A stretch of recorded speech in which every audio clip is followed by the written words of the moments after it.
Hi, I'm Gorman, Namrog on the Discord, and you're listening to Soulbind.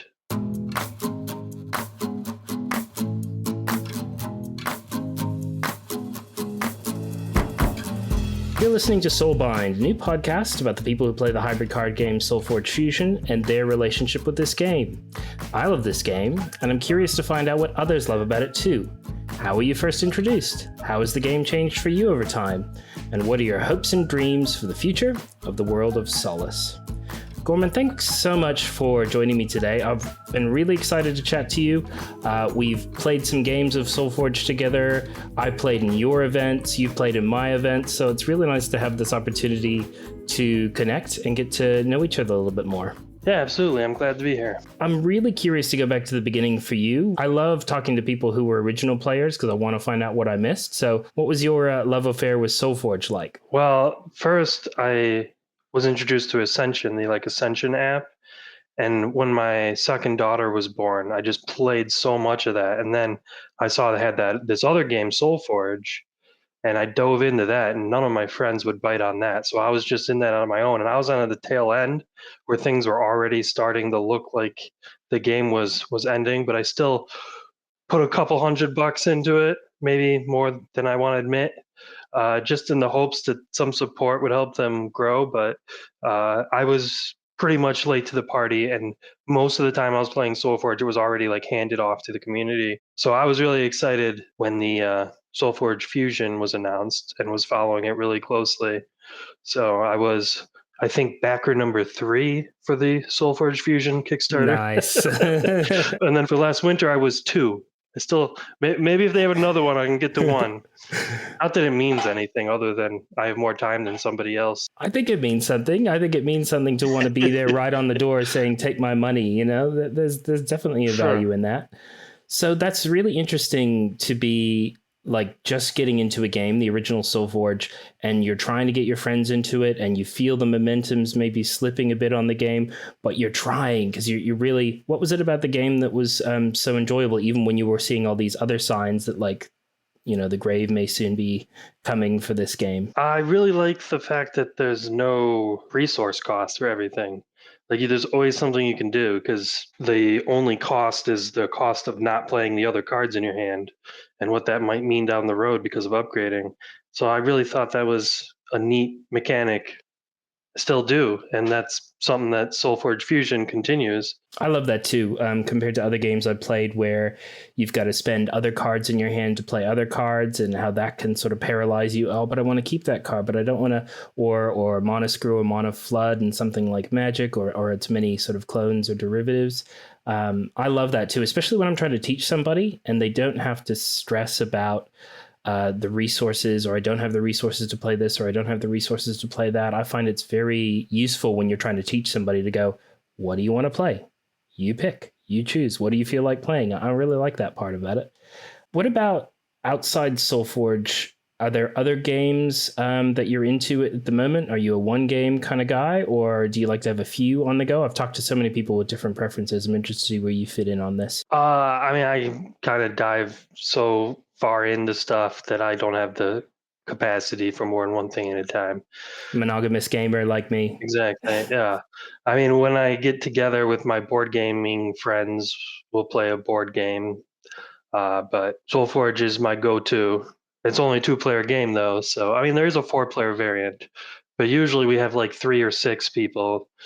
So and we'll pull out something like Scythe or Gloomhaven or Dominion. That scales well. Yeah, I have a friend, Shane, I'll shout him out here. He is our Kickstarter backer friend, and he will back everything, almost everything and anything on Kickstarter. So we meet up once a week and play whatever his latest is. But that's my only sort of break from SolForge, and that's all I need to separate me from it. Otherwise, I could almost play SolForge any night of the week, really, with my level of obsession with I'm at the moment. Let's go straight into part 1, and this goes back into your early days with SolForge Fusion. So this one's called Part 1, How Did You Two Meet?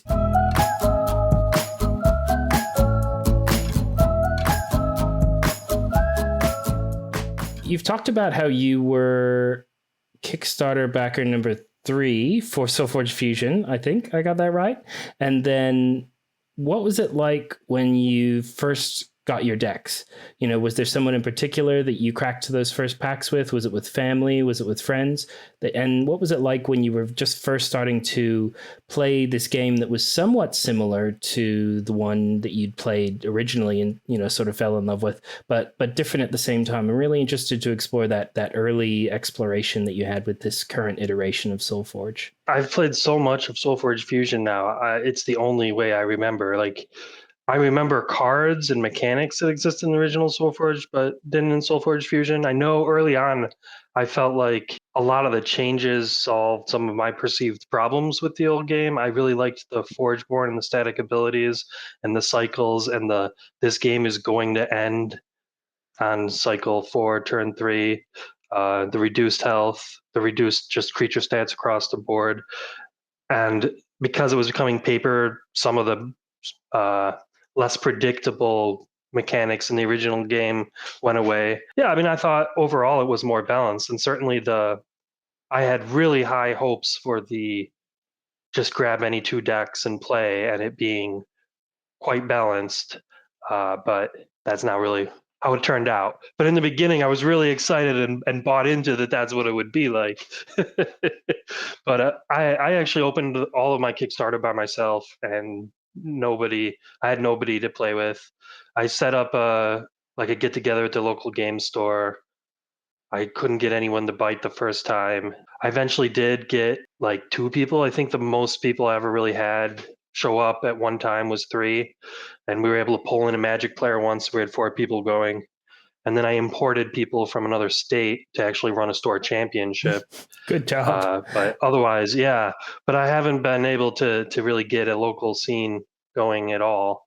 My first games were actually with the print and play, and I was able to get some of my friends to at least try it with me, my brother and an old high school buddy, and I actually went to the first Gen Con with him too. And he played in the SolForge tournaments with me using my decks from the Kickstarter. He actually did better than I did in Oh, both of the rude. events he took part in. Yeah. Well, he was an old Magic player, and I think I didn't value how that skill set would transfer, and it kind of does pretty well. Like, I've played a number of people because this is the first CCG I've ever played. I mean, I'm not counting deck builders like Dominion and Ascension. Like, I never played a collectible card game on purpose because it seemed like it would be bad for my going all in on stuff. Say no to drugs, right? Say no to collectible Exactly. card games. Right. So when I dove into this, I didn't appreciate that I would be starting kind of behind. But at this point, I know the game better, that even with his years of Magic, he can no longer beat me.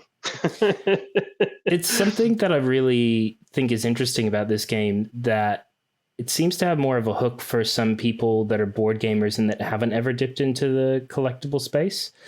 So was there any hesitation when you were thinking about getting into this, or was the SolForge brand like so strong in your mind, all those positive associations with the app, that you just thought, okay, this is a collectible, but I'll give it a go. Like, I'm keen enough on Justin Geary or Stoneblade or the brand at this point? Yeah, there was no hesitation.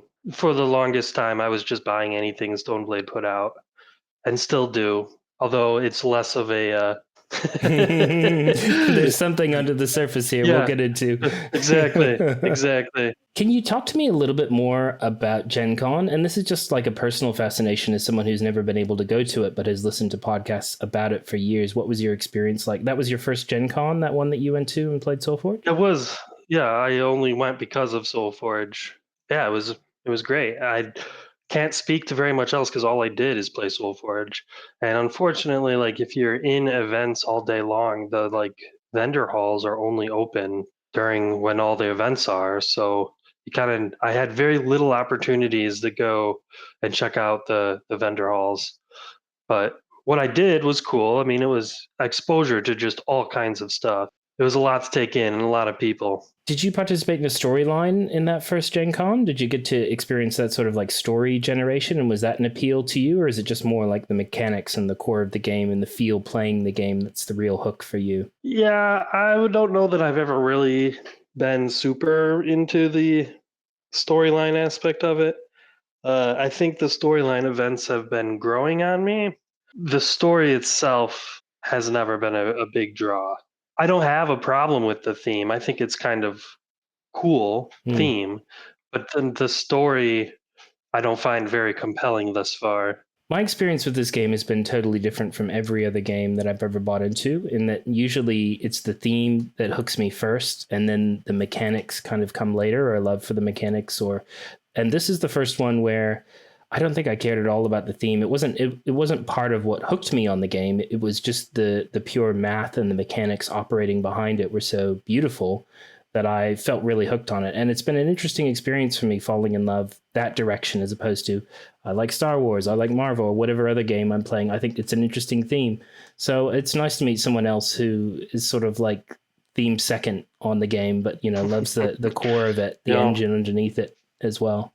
yeah, I'd say theme is second, but at the same time, like the more you play, like the cards just kind of They grow on you. yeah, they grow on you. They kind of become a little bit like family. Yeah, that's nice. Brother Yeti, sister Light Exactly, Witch. exactly. Well, and I think it's cool too that there's all these cards now that are going to have community member faces on it. Like that's going to be so much more meaningful to me than like right now. There's plenty of cards I play all the time. I don't even know what the art looks like because I just never look at it. And Hmm. every now and then I'll see a card and I'll be like, "What?" Like it was only a couple months ago I noticed that Steel Rosetta has like weird robot goat legs. Like Oh yeah, I stare at those legs all the time too. I mean, I think I noticed that at the beginning, but it certainly draws your attention more and more you look at it. I'm never going to not right. think of them as goat legs now, and I'm sure the same for our audience. Let's get into part two because this is flowing really nicely with the structure I tend to have in the podcast. So, part two is all about transformations, moments where your perspective on the game or your connection to the game has changed over time.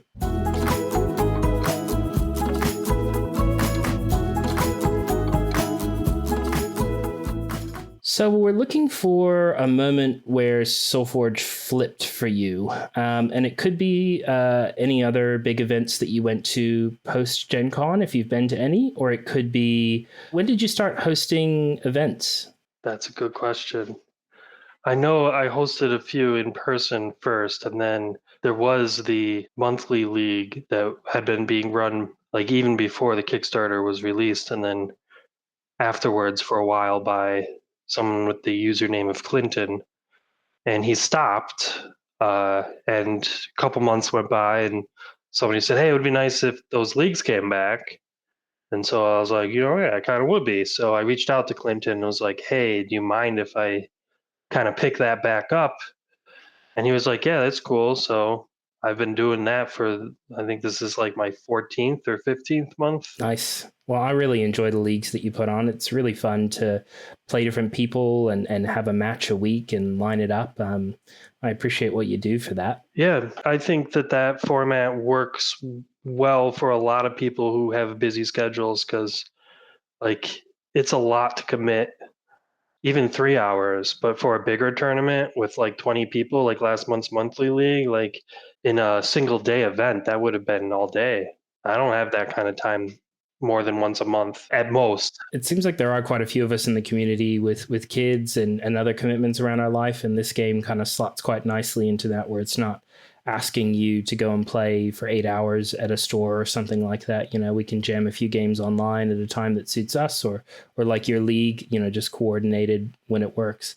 It's a really nice aspect of this game. Is that been your experience with most people in the community? They've got like different things going on, and this game kind of helps slot into their life, however. Yeah, I think that's probably a good explanation. And I think when you ask about transformations, like there isn't really one because throughout everything that happens, there's core community members that like it's the camaraderie with them that just like there's no, oh, like maybe I'll just bail on this game because like I like the community. I like the game. I like the community. There's certain things that come up that maybe I disagree with, and I'm always quite vocal about that. I'm sure SBE gets annoyed sometimes because I go on. What's the best way of putting it? I'll just launch campaigns to try to influence them from time to time on various subjects.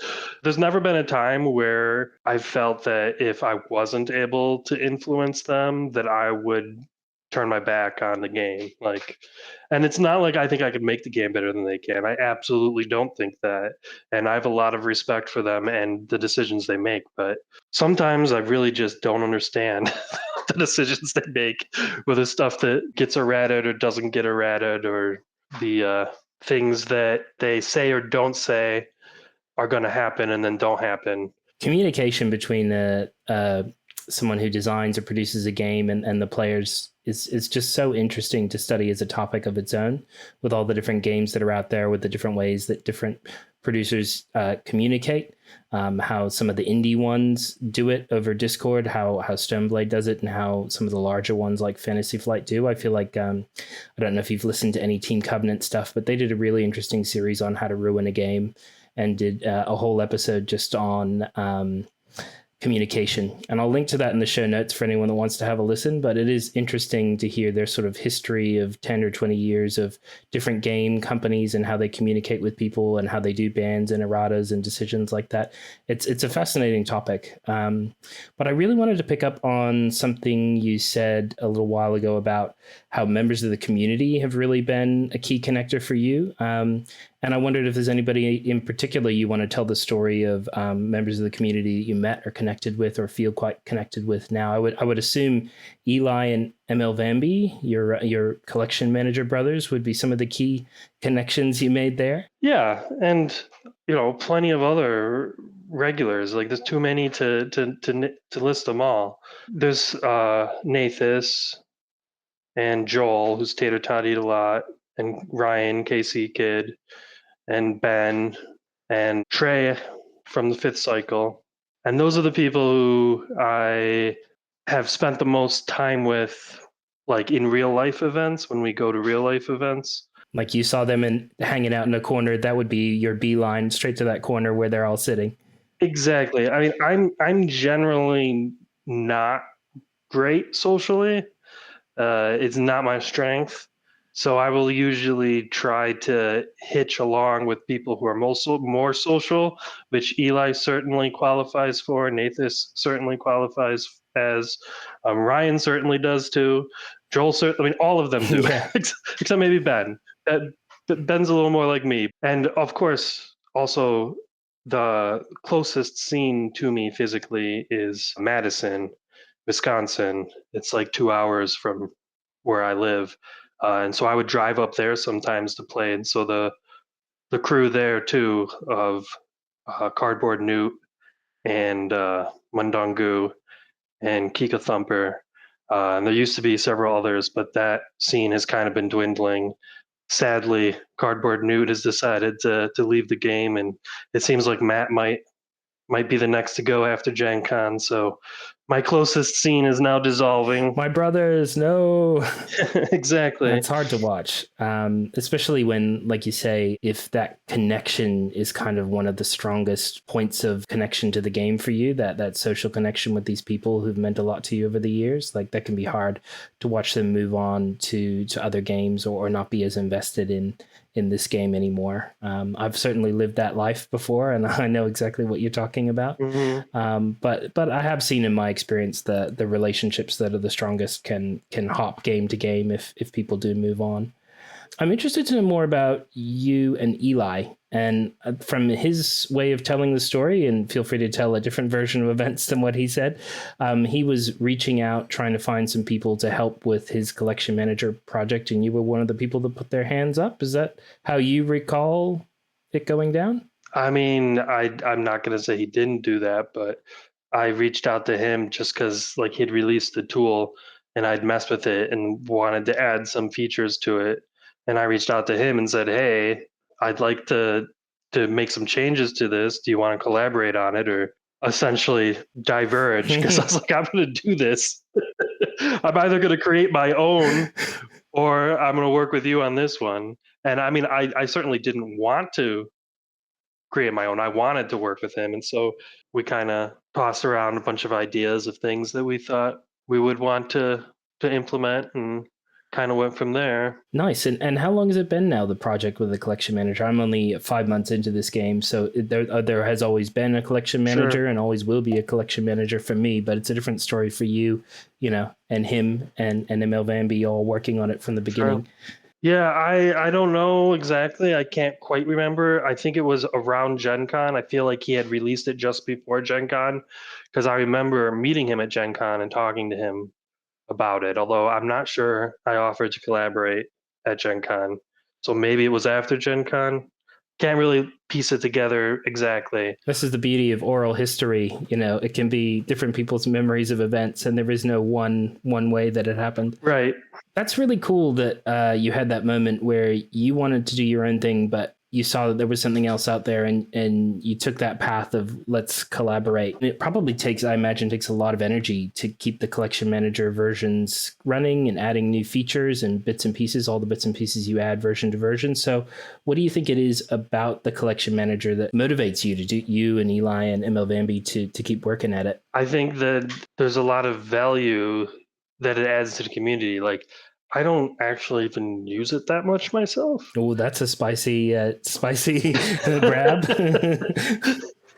Yeah, but I'll see people mention something that's like a time-consuming problem for them, and I'll be like, is there a way we can solve that with the collection manager?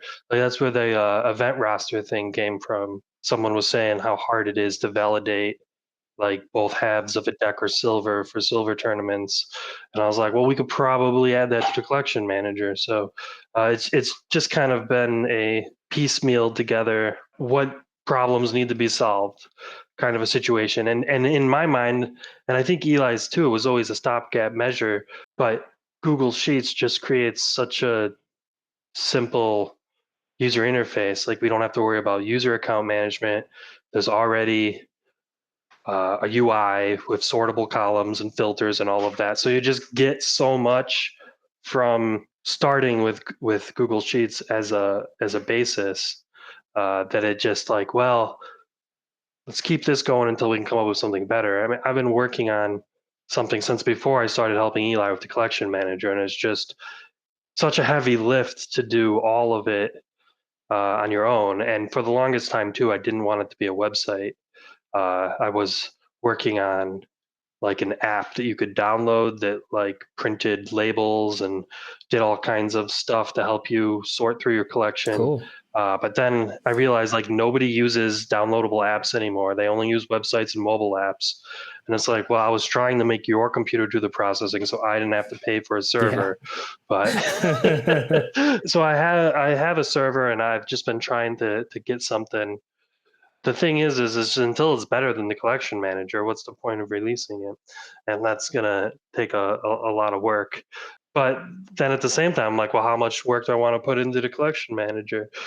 Fortunately, some of the stuff overlaps. Like right now, the big thing that we need to do for the collection manager is redo the values that are assigned the cards.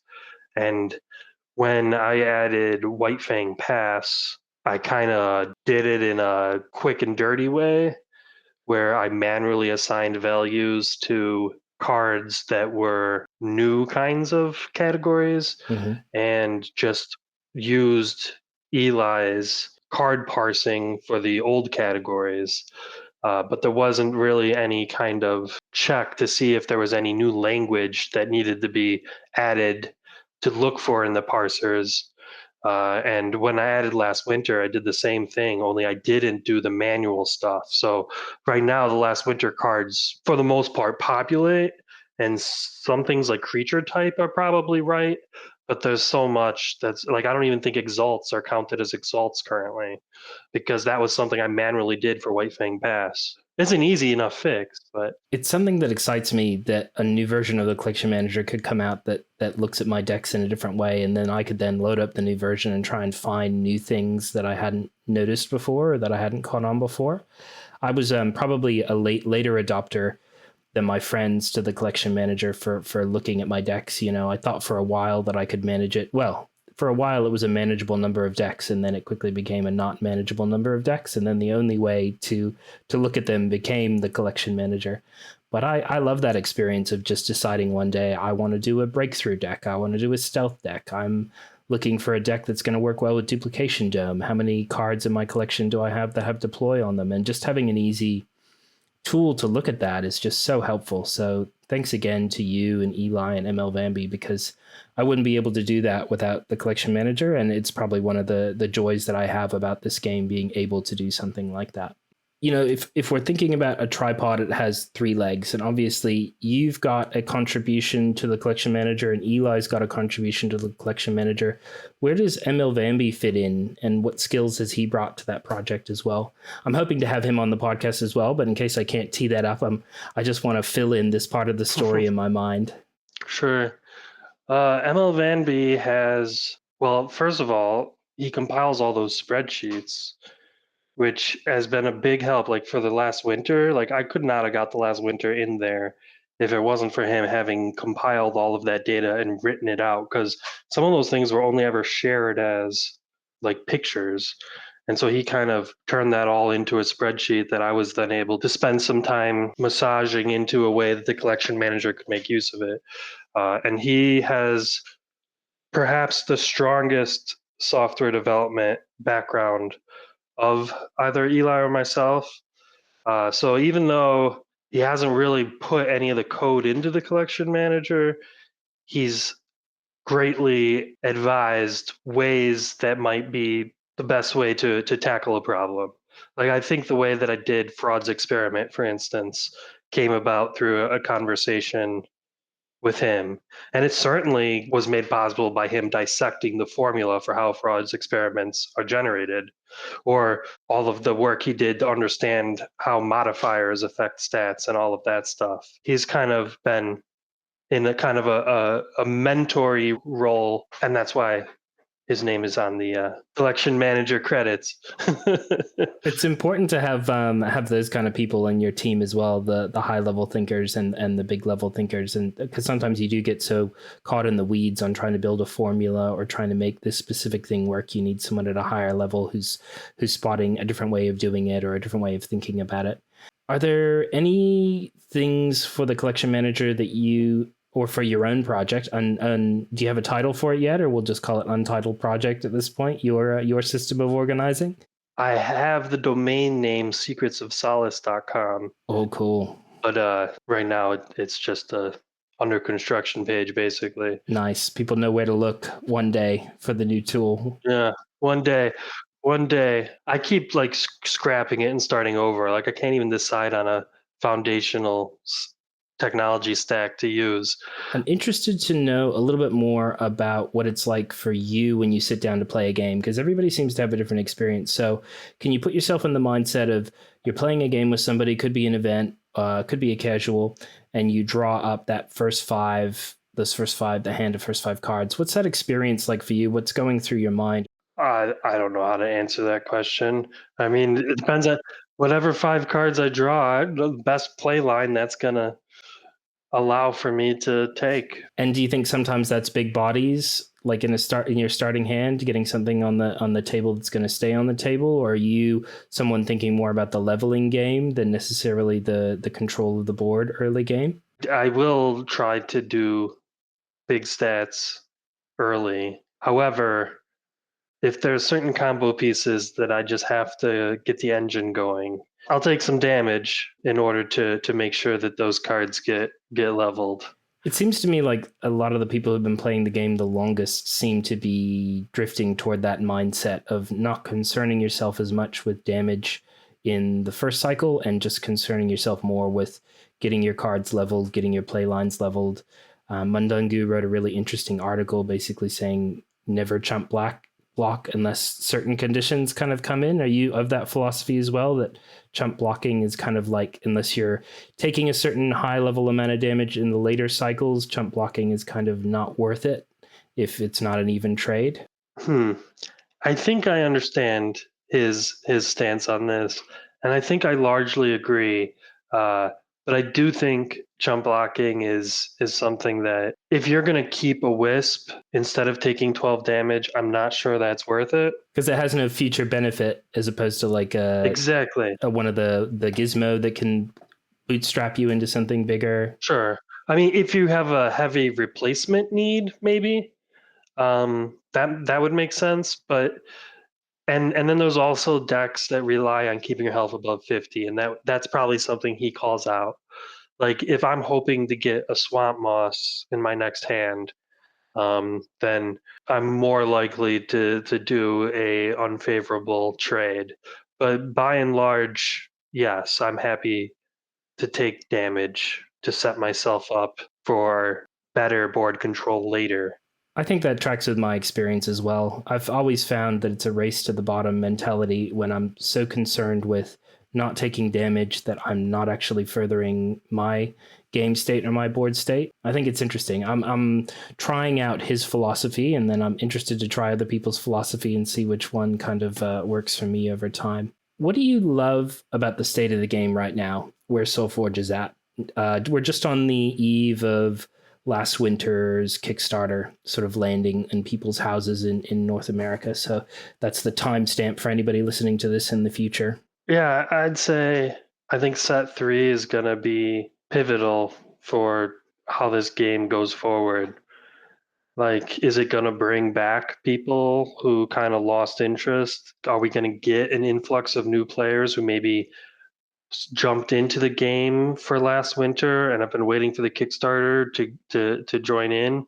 If we don't see a lot of participation with the release of last winter, and we continue to see people leaving the community, we might have a problem. Yeah. Houston. I mean, I'll play the game. Yeah, I'll play the game as long as Stoneblade is supporting it, and probably afterwards too. But at some point, it's not going to make sense for Stoneblade to keep making it. And hopefully, they're going to get a big. I mean, I know Jurch said he had reached out to stores that had run events previously. I think that's awesome. I'd love to hear that. I would love to see the physical scene come back. And if this game goes digital first, which it kind of seems the direction things are headed, I'd love for there to continue to be an option to play on paper, and print on demand is supposedly coming. I actually wanted to say I share your concern for the physical side of the game as well. Like, I've only been playing 5 months. We started with a really good physical scene, but like most scenes, it seems like in North America as well, that's sort of died down to the point that we're struggling to sort of cobble forward players together to fire at our fortnightly events. We're switching to monthly to try and make it more of a big thing, and we're also organizing our own events outside of the store at a lower cost, just to try and explore, is it the cost of playing in a store that's the problem for people, or is it what else is going on? But I've seen other games that were hybrid that have struggled a bit to know which is their like you said, their premier space, or the space that people most want to participate in, the virtual or the physical. And I think it's an interesting dilemma, since it's a new kind of format to have the option to play in physical or digital and see where people's preference lies. A lot of us do have kids, family commitments, other hobbies that we have on the go, so the digital kind of can fit in around your life a little bit easier. But then I always have a lot more fun playing face-to-face with somebody. And I feel like I play the game quite differently as well when I've got the physical cards in my hand and the physical space in front of me. I seem to take it more seriously, or I put more thought into it than if it's just digital and I'm throwing stuff around. I think that's just a me thing.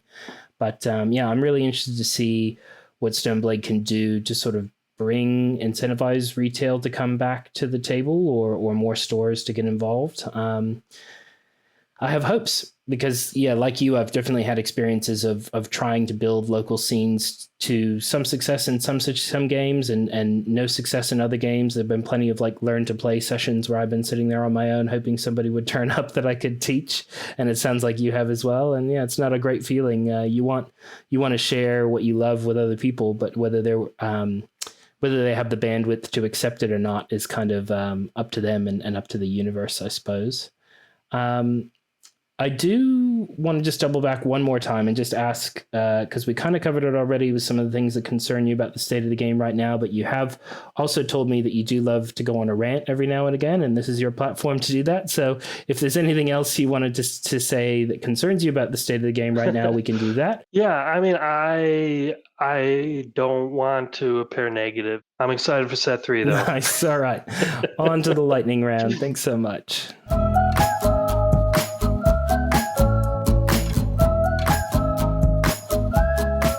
All right, here we go. I call this one relationship test. So let's just test your relationship with this game. Favorite card, any set. What stands out to you? First thing that comes to your mind, like a Rorschach test. I guess the first thing that comes to mind would be Scythian Augmentation. Yeah, such a powerful card. As long as you got one mage on the table, you're AoEing the other side like a Shardback would. You're shielding up your side. It just swings games in a massive way, doesn't it? It does. Most hated card. So it could be a card that you hate to see in a deck that's otherwise perfect, or a card that you hate to see in an opponent's, or just a card you dislike for any other reason. I mean, probably it would be Rumblespark. I just don't have fun playing against it, and I don't have fun playing it myself either. I'll admit that I just got my first one, and I'm still getting my head around it, but I also believe you need to play something to understand it, and I've come up against it a few times and had no idea what to do with it, so it's helping me on my journey. What about a favorite modifier that you've seen on a card in any of the 3 sets? I mean, the first 2 that come to mind are Cutthroat and Kindred, but Rallying is also quite amazing. The problem with all of the Aloyan cards, like Aloyan is probably, if not my favorite faction, my second favorite faction. It's just to get a competitive deck, you really have to have all the right cards. There's just so much has to be rolled right. What about most hated modifier, the one that you think shouldn't exist in the game or should never have existed, or you just hate to see? Probably Corrupt. I mean, Volcanic is pretty bad, but I think if Corrupt scaled so that it was doing less damage at the later levels or less damage at the lower levels and more at the higher levels, it might be a little bit more okay. But seeing as it's a solid 5 across all 3 levels, costing you 15 of your 50 health, that's what I always struggle with it. I think I have a double Shambling deck where one of the Shamblers is a Corrupt Shambler. And I'll bring that on board sometimes. And especially in situations where it immediately gets it back, because that can happen with the right board state. That's a good point. So that one doesn't feel so bad, but most other ones I don't really play. Favorite artwork? But then I'm realizing I'm asking you this question, and from what you said earlier, you don't really pay attention to the art on the cards. So yeah, I don't really. I could probably still come up with one. Let's see. I think the art on Digitize is pretty cool. I'm going to check it out next time. I thought you were going to go steal Rosetta and her goat legs as another option. Oh, no. Those goat legs kind of bother me. Do you have a favorite betrayer from your collection? Something that didn't belong in that faction, but or rolled a really interesting modifier by being in a faction that it wasn't supposed to be in? I mean, betrayers in general, I just find really fun. And I'll often play doubles just to do it. But I can't think of any one betrayer that is my go-to for that. Let's move on to part 4, which is your future together.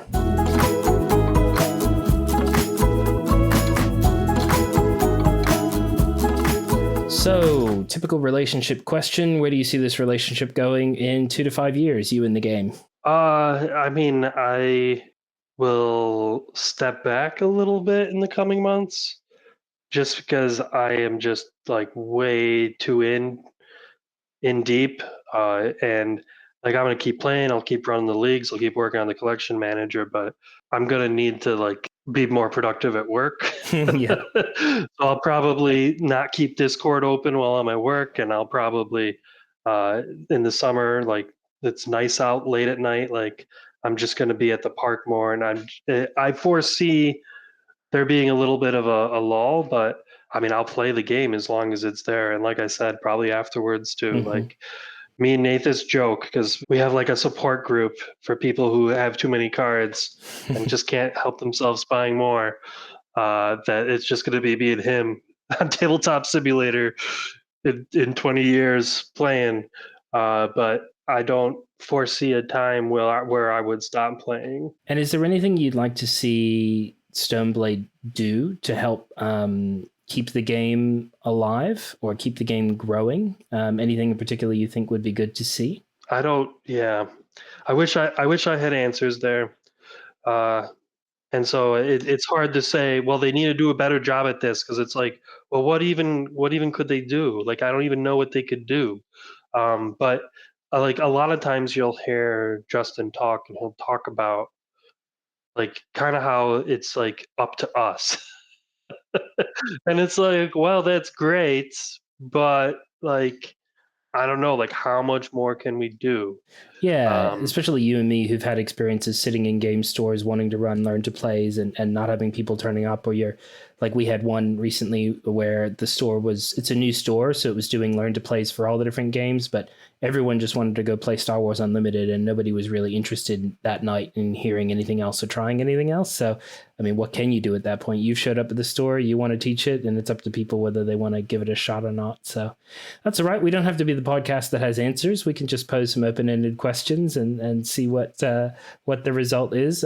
Just before we wrap up, is there any more shout outs or things you'd like to plug, either events that you're running or people that you might not have mentioned so far that you'd like to thank for their contribution to the game? Everyone I didn't name, for the most part, like they all are worth mentioning. Like some people off the top of my head who I didn't are Gorgeous and Billy Bad Aim and Eric.